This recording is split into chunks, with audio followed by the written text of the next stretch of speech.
Assalamualaikum warahmatullahi wabarakatuh. Waalaikumsalam warahmatullahi wabarakatuh. Alhamdulillahirrahmanirrahim. Salawat dan salam semoga tercurah kepada uswah hasanah kita Nabiullah Muhammad SAW. Kita buka dengan membaca Bismillah. Bismillahirrahmanirrahim. Sahabat sekalian, hari ini Ustadz Guntar Soekarno hadir menyempatkan sela-sela waktunya yang sibuk, yaitu di pesantren masyarakat Jogja. Beliau adalah pengasuh pesantren masyarakat Pati, untuk menyampaikan tentang terapi mandiri Kalimosodo. Assalamualaikum warahmatullahi wabarakatuh. Waalaikumsalam warahmatullahi wabarakatuh. Alhamdulillahil qail la in syakartum la'azidannakum wa la in kafartum inna 'adzabi lasyadid. Rabbi shrah li sadri wa yassir li amri wahlul 'uqdatam min lisani yafqahu qawli. Hadza Rabbi zidni ilman warzuqni fahman. Matur sangat dumateng Gusti Allah yang saat ini saya bisa hadir kembali di PMJ atau PMI? PMJ. Yang PMJ atas itu. Oke. Kemarin tak lihat saya pesantren masyarakat Indonesia. Iya. Alhamdulillah malam ini saya bertemu kembali dengan Panjenengan Sedaya. Terima kasih yang sebesar-besarnya atas waktu yang diberikan Kang Puji kepada saya, sehingga saya bisa hadir kembali di sini. Yang intinya malam ini itu saya hanya spill tentang terapi mandiri Kalimosodo. Dan kemarin saya bercerita terapi Kalimosodo. Sekarang karena saya di Jogja itu mendapat inspirasi dari sahabat saya Mas Husen yang selalu menemani saya. Terapi Kalimosodo itu diganti KHT, Kalimosodo Healing Technique. Katanya kesana macam ada TCM, teknik tradisional Cina medicine, dan ini Kalimosodo diubah Kalimosodo Healing Technique. KHT. Cerita awal itu gini, saya itu ketika ada orang kena namanya gajah duduk, angin duduk, penyakit angin duduk, gajah duduk. Jadi angin duduk itu ketika 1 jam tidak segera ditangani, maka banyak yang meninggal. Dan saya itu hanya menggunakan cara yang sangat sederhana, bahkan semua orang pasti bisa melakukan, dengan cara bagaimana kondisi kaki seorang yang terkena angin duduk itu dipanasi. Ini awal masal kenapa Kalimosodo itu menggunakan namanya moksibasi. Jadi ini tak siapkan namanya apa istilahnya untuk alat pembakar, ini bukan untuk bakar kue ya. Untuk bakar ini. Nah, sodonya ini dibakar, kemudian ditancapkan di kaki, terutama di tungkak, paham? Tungkak, tumit. Nah, alhamdulillah itu tak lakukan, tidak hanya 10-20, bahkan dilakukan oleh ribuan orang. Ketika tahu menghadapi kasus yang berhubungan dengan lambung, kasus yang berhubungan dengan jantung, kasus yang berhubungan dengan paru-paru. Nah, makanya hal ini kenapa dikatakan self healing gitu. Bagaimana kita bisa menterapi diri sendiri tanpa harus bergantung kepada orang lain. Tapi sebelumnya saya cerita sedikit supaya nanti ini masuk. Tapi sebelumnya yang jadi terapis di sini ada berapa? 1, 2, 3. Dan malu-malu sesama terapis. Jangan malu-malu. Saya cerita ini hanya kepingin cerita ini sebagai perenungan bersama. Saya baru kemarin menterapi seseorang yang satu anaknya gila. Jadi yang pertama kali itu misalnya 42 menuju 43 gila. Anak ini asisten sutradara Laskar Pelangi. Jadi sutradara. Yang kedua gagal nikah, dalam arti bercerai dengan istrinya. Yang ketiga mati kawin. Orang. Ada seorang yang apa istilahnya sebagai terapis. Ini terapis sih. Jadi beliau itu menguasai semua jenis terapi. Usianya sudah 72 tahun. Jadi pertama kali anaknya gila. Kemarin saya disuruh menterapi. Yang kedua anaknya bercerai. Yang ketiga Gagal nikah. gagal apa mati kawin. Nah, Mati kawin. akhirnya saya mengulik ini. Tapi ini sebenarnya saya harus menggunakan banyak cerita supaya orang yang jadi terapis itu ojo main-main. Penyakit ini sampah. Penyakit ini energi negatif. Gitu. Sehingga ketika tidak bisa mengolah sampah, tidak bisa mengolah energi negatif, ini dampaknya ketika tidak di keluarga kita sendiri, itu nih anak putu. Gitu. Dan ketika dengan tanya saya, ada berapa cerita ketika saya boleh menceritakan ratusan terapis. Makanya jadi terapi kita ya bingung gitu. Tapi resikonya mengerikan. Nah akhirnya saya tanya gitu. Karena sudah 72 tahun dan orang ini kaya raya dari menjadi seorang yang ahli dalam arti beliau itu sudah master terapi. Akupuntur, akupresur dan kemudian pijat apapun itu beliau menguasai Yumayihu, reposisi dan sebagainya itu paham gitu. Zaman merah. Alhamdulillah beliau cerita, saya sampai 72 tahun ini merasa punya beban yang sangat berat gitu. Saya itu merasa dihukum karena Gusti Allah. Sudah coba 72 tahun. Jadi permasalahan cuma satu. Beliau itu ketika ada orang yang melakukan ada orang sakit gitu, itu datang ke rumahnya. Jadi pasien-pasien itu tidak datang ke rumahnya tapi didatangi. Nah, saya membaca bahwa mungkin ya, tapi saya tidak mau mengulik lah. Mungkin secara tarif dia itu mungkin mahal, mungkin aja. Tapi saya tidak mau apa istilahnya mengarang-arang nggak mau. Dan ternyata memang jawabannya tepat. Sampai orang-orang yang sakit itu mau diterapi, mungkin karena mahal gitu. Nah, ini loh yang kadang kita itu perlu renungkan bahwa oh ternyata jadi terapis itu enak ketika untuk duit dari seorang pasien. Cuma kadang kita nggak sadar bahwa keluarga kita itu kadang kok koyok rezekinya kok orang barokah gitu. Ada saja permasalahannya. Nah ini yang kadang saya pun mengalami gitu. Jadi saya bercerita di sini itu tahun 2000 saya itu sebagai peruqyah. Saya itu pertama kali di Pati itu termasuk mendirikan ruqyah. Sampai saya itu di Jakarta sama anak dan istri. Anak saya saat itu masih usia 3 bulan. Dan di tahun 2002 anak saya itu usianya hampir 2 tahun. Dan saya itu punya anak pertama. Ini yang saya bawa itu anak kedua yang di sini. Anak pertama saya itu dari mulai kecil sampai hari ini usia 24 tahun itu punya teman itu cuma satu dia. Sangat proteksi sekali dengan siapapun. Bahkan bahasanya kayak kuper gitu, kurang pergaulan. Dan saya merasa bahwa saat itu ditanya saat diingatkan salah seorang kiai, kamu ketika belum paham tentang pengobatan mendingan istilahnya istirahat dulu yang hubungannya dengan dunia lain. Itu pesan beliau seperti itu. Dan memang saat ini saya merasakan betul gitu. Jadi ketika saya tidak menjalani atau sebagai pelaku terapis gitu, saya tidak bisa cerita. Saya merasa oh iya anakku sampai hari ini gitu. Itu punya teman cuma satu tok 24 tahun tidak punya teman siapa. Jadi dari SD, SMP, SMA itu tidak punya teman satu tok. Jadi kadang ya saya merenung oh iya seperti ini ya gitu. Makanya energi itu ketika turun ke bawah itu orang baru sadar ketika ditunjukkan ini loh faktanya. Nah saya kenapa harus menunjukkan fakta seperti ini gitu. Karena kadang orang itu gak ngerti kenapa sih uripku gak barokah gitu. Kenapa uripku kok nibotangi terus gitu.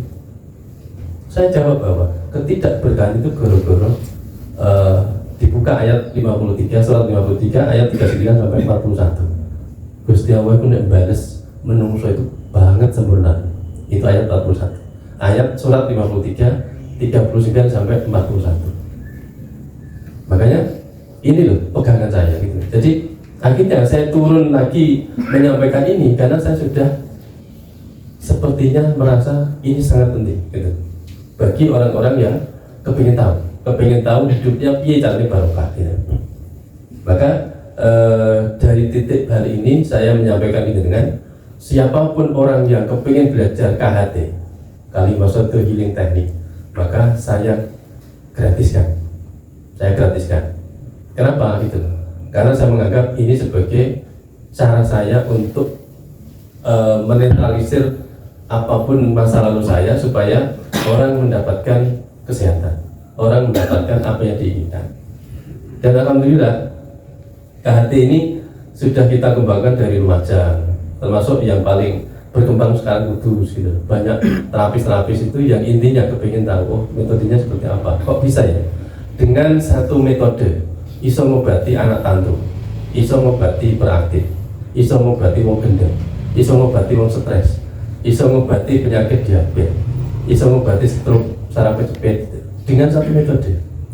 Dan apa yang di sini perlu saya sampaikan gitu, ternyata seorang terapis itu ketika hatinya tidak terkoneksi dengan Tuhan, maka ujung-ujungnya itu bahasanya koyok didampingi setan. Ini yang saya alami. Jadi seorang terapis, nek hati ini orang gundilan karo Gusti Allah. Ketika hatinya tidak nyambung karo Gusti Allah, yang mendampingi itu setan. Makanya di sini itu kenapa terapi ini itu kok bahasanya Gusti Allah selalu mengijabah, oh ono wong saraf kejepit satu kali terapi kemarin di Kudus, alhamdulillah diizinkan Allah untuk sembuh. Ada orang yang punya gangguan glukoma, setiap beli obat mata itu 750.000. Alhamdulillah dan terapi sekarang perubahannya signifikan, glukoma, silinder gitu. Nah, saya pun tidak tahu karena saya merasa bahwa yang ngobati itu bukan saya. Saya serahkan sepenuhnya sama Gusti Allah. Nah, maka di sini ketika saya menyampaikan bahwa terapi ini, ketika orang terapis tidak apalagi jadi terapis, yuk banget mudah ya. Karena apa yang saya ajarkan selama ini itu semua orang pasti tahu gitu. Cuma bedanya adanya stimulasi dan aktivasi. Nah, contoh pertama nih, berarti langsung materi. Jadi karena spill tok nih, pertama kali ketika saya mengajarkan KHT, daerah mana yang perlu disentuh atau distimulasi? Yang saya yang ada di situ semuanya punya ubun-ubun ya. Iya. Berarti ubun-ubun berarti sirah. Jadi ubun-ubun panjenengan sedaya itu. Ketika disentuh dengan 3 jari, kemudian 3 jari disentuh begini, ditekan, distimulasi. Dan ketika distimulasi diaktifasi. Nah, aktivasinya itu sederhana. Ya Allah, saya berniat. Saya berniat untuk mengaktifkan medan energi yang ada di dalam diri saya. Dengan barokah dan energi dari suratul Fatihah, saya memohon agar energi yang ada di dalam tubuh saya aktif kembali. Itu bahasanya. Tapi ketika jenengan menggunakan bahasa yang lebih bagus, ya lebih bagus. Itu pertama. Yang kedua, dalam dunia medis itu ada namanya RGP, resusitasi jantung dan paru. Rumusnya itu agak lumayan banyak. Jadi ini garisnya. Jadi RGP itu dari ketiak menuju ketiak. Ini ketiak. Kondisinya di sini. Pegang punyanya sendiri ya. Ini ketiak. Sini. Pakai jempolan. Pakai jempol. Tengah ya. Tengah. Tapi nanti ada rumusnya. RGP itu ada namanya titik jantung sini sama sini paru. Jadi 1, 2, 3 ulu hati, 4, 5 itu kelenjar tiroid. Jadi dengan yang mencongol ini tengah-tengahnya itu ditekan. Tapi semua titik ini bisa diwakili satu titik antara ketiak kanan dan ketiak kiri di sini. Nah, ketika ini ditekan dan kita mengucapkan, ya Allah, saya berniat untuk menselaraskan energi yang ada di dalam pikiran dan hatiku, energi yang ada di dalam seluruh tubuhku dengan barokah dengan barokah suratul Fatihah. Ya Allah, saya memohon energinya terserap ke dalam diriku. Al-Fatihah. Nah, Dan ini bisa langsung dipraktekkan ketika dengan goduk karo bojo. Pasti toko-toko kok bojone mencurang kan. Apa yang gue itu kan? Ketika ada emosi yang akan timbul, coba ditekan RGB. Tapi dalam konteks medis ini namanya titik jantung. Titik jantung. Al-Fatihah ya. Jadi kan ya Allah, saya berniat untuk menselaraskan energi yang ada di dalam tubuh saya. Al-Fatihah.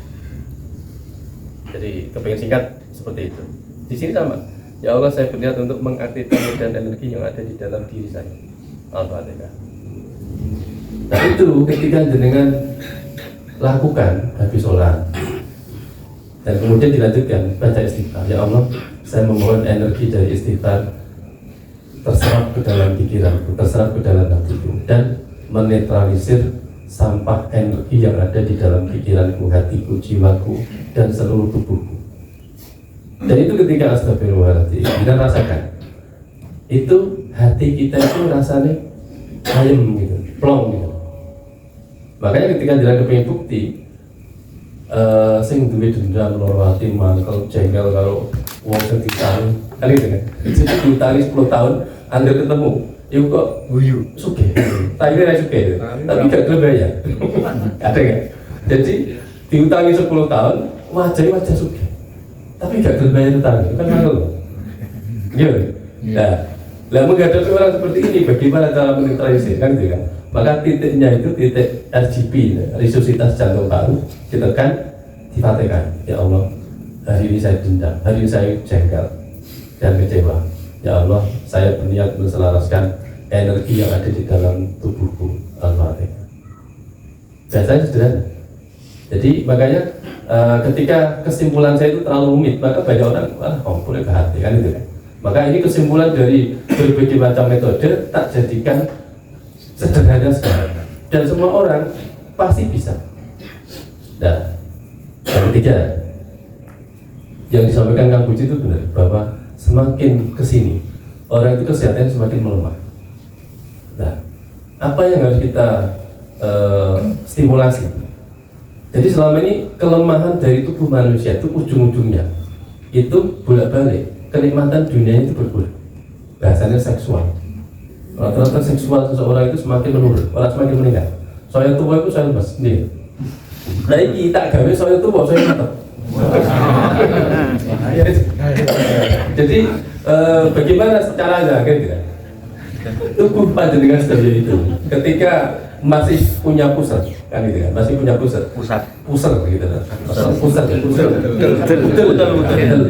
Jadi pusatnya dengan itu 3 jari di bawah pusat. Yang penting ibaratnya tepat atau tepat, penting 3 jari. Makanya kenapa saya harus menggunakan rumus? Ini harus ada rumusnya. Gitu. Jadi titik seksual itu 3 jari di bawah pusat. Udah. Lah, ketika jenengan itu, wes kondisinya aku itu wes gak kuat mas, bujuku kita jalur aku wes pokoknya angkat tangan kan. Itu dia bisa terapi sendiri. Tanpa harus jenengan teko nih ahli urut, piye caranya jenengan iso ngadeg kan? Gak usah. Cukup jenengan syaratnya tuku jenenge soto aren. Masalahnya kalau ini tidak lidi aren, itu kalau dibakar itu langsung cepet. Kalau lidi aren ini dibakar, ini udah berapa ratus kali tak bakar. Tidak ada masalah. Yang kedua, kalau bisa itu dikasih aromaterapi. Aromaterapi entah itu punya kembang melati, bentangani, kuntilanak metu. Jadi ketika jenengan membakar ini, nah, saya itu pertama kali kan pakai korek api gitu. Jadi menterapi orang itu sampai saya itu menghabiskan 15 korek api. Tangan saya sampai ibaratnya panas. Alhamdulillah mikirku ya kata aku mulai gone sing betul kebab nih. Kok api kan gitu. Kalau ini ya dari intinya saya membeli kebab, ada tukang kebab itu gawe iki. Oh berarti aku itu solusi kan. Akhirnya ini gara-gara saya masuk dengan tukang kebab melihat ini. Ya alhamdulillah. Hari ini malam ini itu ketika panjenengan sedaya, titik-titik yang saya tunjukkan itu distimulasi dengan lidi aren. yang dibakar kemudian ditancap-nancap tidak pas titik meridiannya. Kemudian jenengan aktivasi, ya Allah, ini saya berniat untuk mengaktifkan kembali organ reproduksi saya. Yang ini. Jadi ketika apa istilahnya itu dibakar, kemudian ditancap di titik meridiannya, jenengan rasakan kali ini. Ya seperti ini. Jadi di saat jenengan semakin kusut doanya, tak jamin mesti mandi. Nah, karena apa? Ternyata titik meridian itu butuh stimulasi yang diaktifasi. Karena banyak dari teman-teman itu, aku nek bahan terapi umum aku letok paham, lemes. Itu goro-goro energi yang dia keluarkan itu tidak dimasukkan kembali. Makanya kenapa saya harus apa istilahnya memberikan edukasi sama teman-teman terapis itu, karena saya sebagai pelaku terapi itu tidak hanya setahun 2 tahun. Saya itu menterapi itu dari mulai 96, jadi tukang pijat, tukang bekam, sampai jadi perupiah. Itu mulai 96. Dan saya baru paham kenapa orang itu jadi terapis kok sering drop energi, gampang lemes, gampang kesel, apalagi menghadapi pasien baru. Ternyata saya itu baru dijelaskan, nek kue menterapi seseorang, lakukan akad dulu. Akadnya piye? Gitu kan. Jadi saat itu ya tetap bertanya sama sing lebih berpengalaman. Ketika kamu menterapi seseorang, akad toh, mbah apa bu apa pak sampai tak terapi ikhlas sampai. Gitu. Ketika si pasien ini ditanya 3 kali kok orang ngomong ikhlas, mendingan dengan 3 ngomong. Karena energi orang yang seperti ini itu pasti akan menghantam kita. Nolak. Nah ini loh, yang kadang energi sampah itu ketika kita tidak paham kemana akan larinya, maka kita itu kadang tidak sadar